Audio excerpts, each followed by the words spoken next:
So now this raises the question of like, what does it look like for a Muslim community to be completely operating underground with kind of their own theology and doctrine outside of the mainstream? And what happens to them after, like 1100 years? Well, the answer is basically this: a fortified city in the middle of the Sahara that most of the world has never heard of. So after the Rustamid Imamate fell, the North African Ibadis scattered, and some went to the Nafusa Mountains of Libya, where they still are to this very day.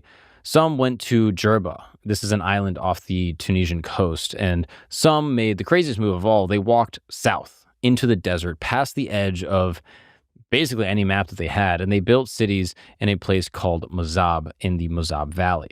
Now, the Mzab is a cluster of fortified towns in southern Algeria, and it was built starting in like the 11th century on a landscape so harsh that for most of the town's history, the only thing that you could do there was just like try to survive. Can we get a picture of these towns? That sounds so interesting. I would love to see. You got to think, they're just like, hey, we're going south, and we're going to go as far down as we can, and then we're just going to try to survive for as long as possible. I mean, look at these things. Look at that white. I mean, it looks like the animated Frosty the Snowman, right? Kind of, yeah. Like, imagine you're just like just strolling through southern Algeria, and all of a sudden you come across this, and you're like, who are these people? They built skyscrapers that are very cool looking. Wow, so crazy. And wow, okay, can you scroll up real fast? The Mzab Valley. That is so crazy. Wow. It's just, they look wild looking. And it's so densely populated. Yeah. I mean, that's crazy. So, I mean, you can see from these pictures, they literally just built like these vertical walled towns with these like white and pink houses, which I'm assuming probably helps with the heat, and the hot sun. You can think like Mykonos. Exactly. Right? And they have like underground water systems. They got like palm groves getting irrigated with like water ducts. Like they're building all sorts of crazy stuff. And at the center of each city is this plain kind of unadorned looking mosque with a, just very simple kind of design features that make it kind of just like blend in with everything else. And inside those cities, they built a social order that was designed to preserve the faith no matter what. Remember those councils I was talking about, the Azaba? These are the bodies of the respected scholars that kind of took over the functions of what would have just been done by like one leader. They will judge disputes, and they will collect taxes and run the schools and keep the library of Ibadi manuscripts safe for all the future generations. And for centuries, the Mzab was one of the most guarded religious communities in the Islamic world. Outsiders, even other Muslims like Sunni and Shia, were often forbidden from praying in Mzab mosques or, even going into the inner quarters. Marriages outside the community were also like pretty rare for a long time. The community was just like its own religious enclave for, hundreds of years. And the irony is kind of funny here is that it sort of worked. Long after their state collapsed, the Mzab Berbers are still Ibadi. Their libraries still hold these manuscripts that exist nowhere else in the world. Their scholars still write commentaries on texts that other Muslim communities might have lost centuries ago in wars or just due to time. But here's what's really interesting about this in the modern era is that the Mzab isn't, just like an old town that's like a tourist destination that people go and look at. It's like a real life zone of tension right now. Over the last 2 decades, as Sunni Arab populations have kind of moved into the region, there have been repeated clashes, and sometimes they're deadly, between Ibadi Berber communities and the new neighbors moving in. Riots and mosque disputes and deaths. The Algerian state has not always protected the Ibadi people effectively. Meanwhile, the Libyan Ibadi communities in Nafusa and Zuwara went through their own version of this exact thing during the Gaddafi era, when his regime suppressed Ibadi identity as a part of forced Arab nationalism.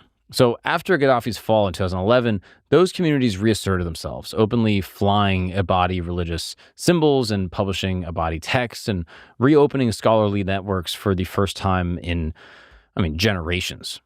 You can just imagine, right? That you get this, it's not a single frozen Ibadi world, but, a small, proud, embattled community, and many of them in different parts of the world that have spent a millennia basically just surviving in some of the harshest environments in the world.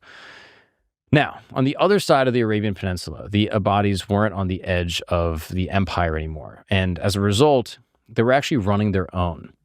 And they continued to run it through invasions and civil wars and even the arrival of massive oil contracts.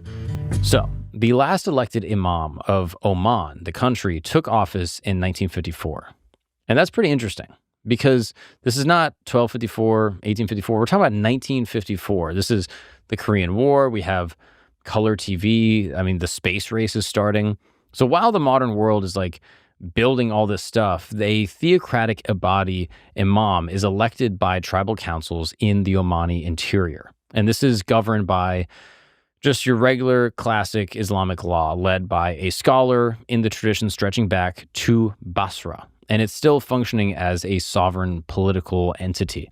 I mean, this isn't ancient history. This is like happening in your grandparents' lifetime.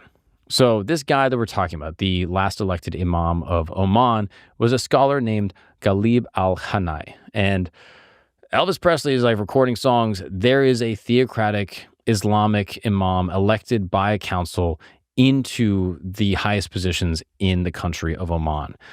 And it's pretty crazy, right? You have this living like kind of ancient institution that is now in the modern era running an entire nation. And the way it ended is a story that no one really talks about. So in 1954, the British-backed Sultan of Muscat and Oman, Said bin Taimur, granted oil exploration rights to a consortium of different companies in the West, including what would later become BP, British Petroleum, and Shell. Now, the problem is this. The best oil was under land that wasn't technically his. It was in the interior. This is the territory of the Ibadi Imam. Now, Imam Ghalib said, no, this is our land, and so you don't get to sell drilling rights on our land. This is one nation of Oman. We control the borders. I'm in charge, so I'm going to sell the oil that's under your land to these people. And what followed here is a massive war. This is called the War of the Green Mountain, and it runs from 1954 to 1959. So you can just imagine these villages on the side of, these like mountains and, like this entire plateau, and they have irrigation channels, like, taking water along the cliffs. And, you have generations of people that have lived their entire lives and their grandparents and great-great-grandparents, and they're all living in this place. And now it's kind of under attack by the people living in their same country. So Imam Ghalib and his brother Talib and a tribal sheikh named Suleiman bin Himyar led an army of Omanis, mostly lightly armed fighters in the mountains, against the Sultan's British-equipped coastal forces. And for a while, the Ibadis were winning. They pushed the Sultan's men out of Niswa, and the British government started to kind of panic because they have a ton of money and oil interests and a global economy on the line. They need this land. So Britain went in directly. The Royal Air Force and their jets bombed Ibadi villages on and around this mountain, including, by the British government's own later admission, attacks on irrigation systems and entire infrastructure designed to break the rebels' abilities to feed themselves, which I think is a war crime. I'm not positive, but I don't know if you're allowed to do that. Now, when you blow up these areas in the interior parts of Oman, you're not just hitting infrastructure, you're literally just cutting off the supply lines for entire villages. So ground troops, including elements of the 22 SAS, were deployed. So in January of 1959, in a crazy operation, British commandos scaled the sheer southern cliffs of what they call Jebel Akhdar at night to basically surprise the Ibadi defenders completely and to break the Imam's resistance to giving up this land. And in the end, the war was over. The British won. The Imam Ghalib, fled to Saudi Arabia, where he lived in exile for decades, quietly appealing to the United Nations, telling them of the atrocities that came from the Sultan of Oman, as well as, from the British. And this is ultimately recognition that never came. He ended up dying in 2009. And in the eyes of many traditionalists, he was the last legitimate elected Imam of Oman. Now, Britain had been waging an actual shooting war in Oman for years before British newspapers ever talked about it. One diplomat actually wrote privately that the intervention was, quote, yet another instance of our appearing to back an unpopular, undemocratic, and selfish potentate. The oil kept on moving, so no one really cared. The Sultan stayed on the throne, and the story just kind of got brushed under the rug. And when people say the Ibadis have been hunted and pressured, they don't just mean 1,000 years ago. Some of it was within living memory. I mean, British jets are literally bombing the Ibadis and their villages and the channels that are feeding them, in the 50s. And yet, out of that defeat came something that none of the imperial planners or the Western powers ever expected. The Sultan who won the war, Sayyid bin Taimur, was so paranoid and so reactionary that he just banned cars. Straight up, he was like, cars are done. He banned paved roads and banned citizens leaving the country without personal permission. His own subjects were now living under a medieval autocracy while sitting on top of millions, if not billions of dollars of oil. And in 1970, his son, Qaboos, staged a coup and deposed him and spent the next 50 years until his death in 2020 building something completely new. Britain thought that it had resolved the Oman question in 1959. What it had actually done was clear basically the entire path for the most powerful and maybe the most quiet Ibadi state that has ever existed. And this is a state so strategically positioned and so careful and so neutral and so useful to everyone around them that by the time the rest of the world noticed what Oman was doing, it had already been doing it for decades and had already built up a fortified structure. So, in 2015, President Obama signed the Iran nuclear deal.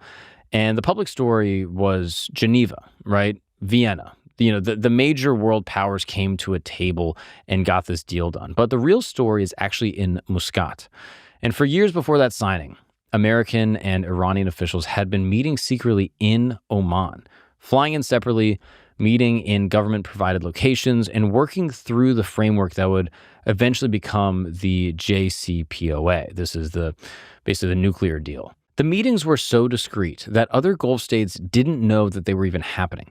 So when the outline was done, Oman handed it to the bigger players and kind of just stepped back. They didn't want any credit, no headlines, no press conference, and that's on purpose. This is a very savvy foreign policy doctrine, and it's what diplomats call the Muscat Channel. And it's become one of the most important back-channel diplomatic mechanisms in the Middle East. Oman has been the only Gulf Cooperation Council country with consistently cordial relations with Iran since the 1979 Iranian Revolution.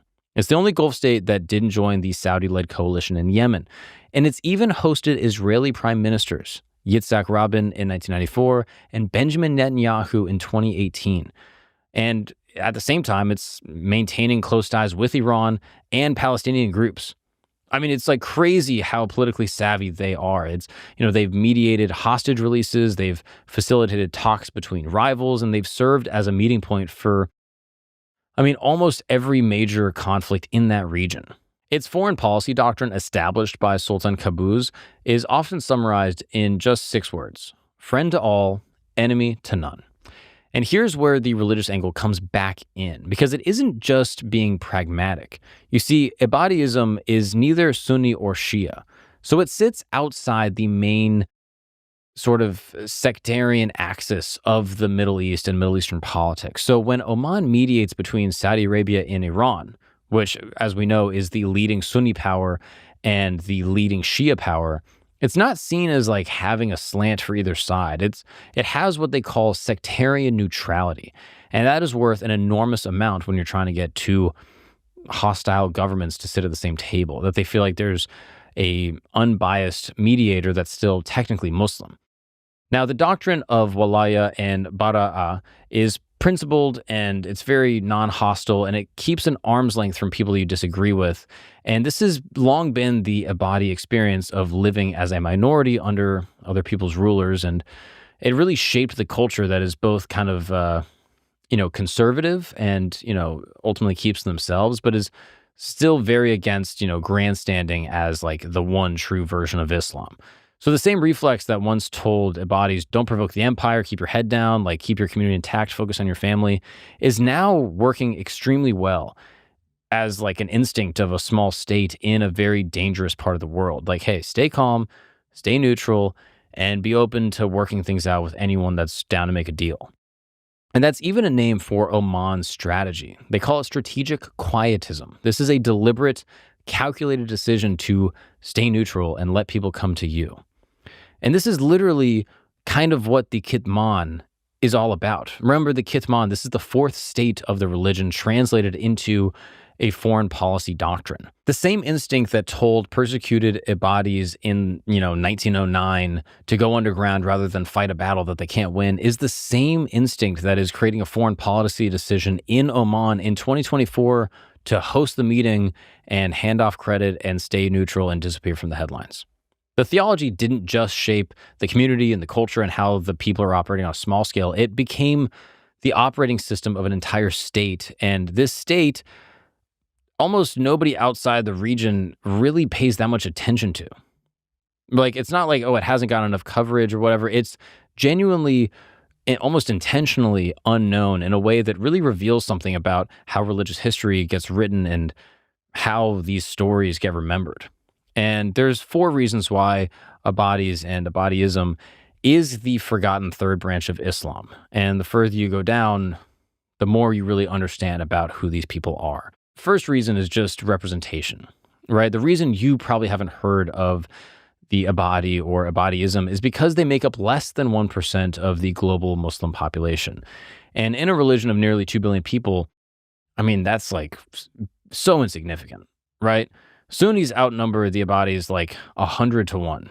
So when textbooks summarize Islam, they're going to just, be like Sunni, Shia. And that's like, 90, maybe like 89.9 and, like 9.9% of all Muslims. But there's a tiny little thing that are the Ibadi. And, they also mention Sufi, which is not really a separate sect. It's more like a subculture within Sunni or Shia. Regardless, the other reason you probably don't know about the Ibadi is strategic, because they don't want to be known. The whole theological apparatus of the Kitman is to be quiet and to, not proselytize or, be all up in your face. Like, they are intentionally trying to stay neutral and keep their heads down and just kind of go with the flow. Oman's foreign policy is the same exact thing. They stay low key. They're, reliable, and they're useful, and they're not trying to get all the credit. And, it has made a lot of sense and has been very helpful for, them to survive. And the third reason you might not know about them is labeling. For most of Islamic history, Ibadis were lumped in with the Khawarij. And again, the Khawarij are the people that stepped away. They oftentimes have a lot more of a radical or perhaps a violent bent to them. And the Ibadis are, in comparison, much more moderate. So if you're talking about mainstream Sunni and Shia historical memory, the Khawarij are the villains, and they're the ones that killed the 4th Caliph. This is Ali. They're the proto-extremists. So oftentimes the modern Ibadi get lumped in with them, and they kind of get written off. But modern Ibadis reject the Khawarij label forcefully, and they say hey, we have actually pushed away from radicals, and we've actually stopped radical movements. But still, the label stuck. And then the fourth reason is maybe a little bit more political. So for a long time, mainstream Sunni polemics against Ibadi and Ibadisms framed it as this dangerous, secretive cult that plays into, kind of tropes about hidden Muslims, practicing taqiyya and hiding in the shadows and all this stuff. And some of this came from a genuine misunderstanding of what the Kitman doctrine was. Some was just propaganda from Sunni states and, Sunni politicians trying to delegitimize these regions. But regardless, it kind of came as a propaganda campaign to kind of wipe them away. And of course, some of the secrecy was very real, right? The Mzab communities did restrict outsiders for centuries.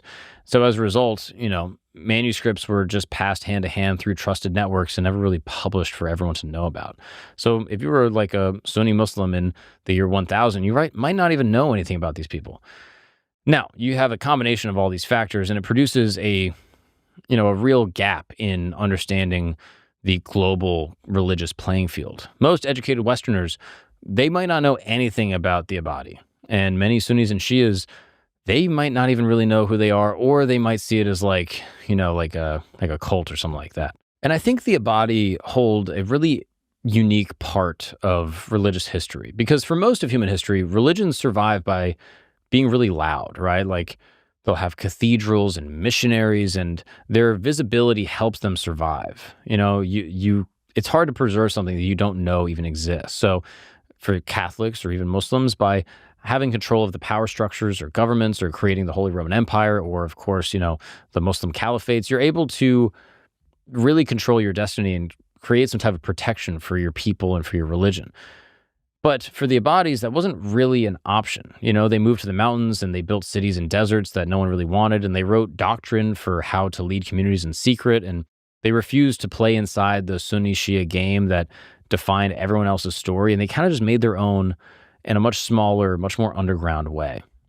And that long practice of silence produced exactly the skills that ultimately Oman would need to thrive in a world where everyone else is trying to get attention, and they are practicing patience and neutrality and just kind of listening and, kind of playing the game in a lot smarter of a way.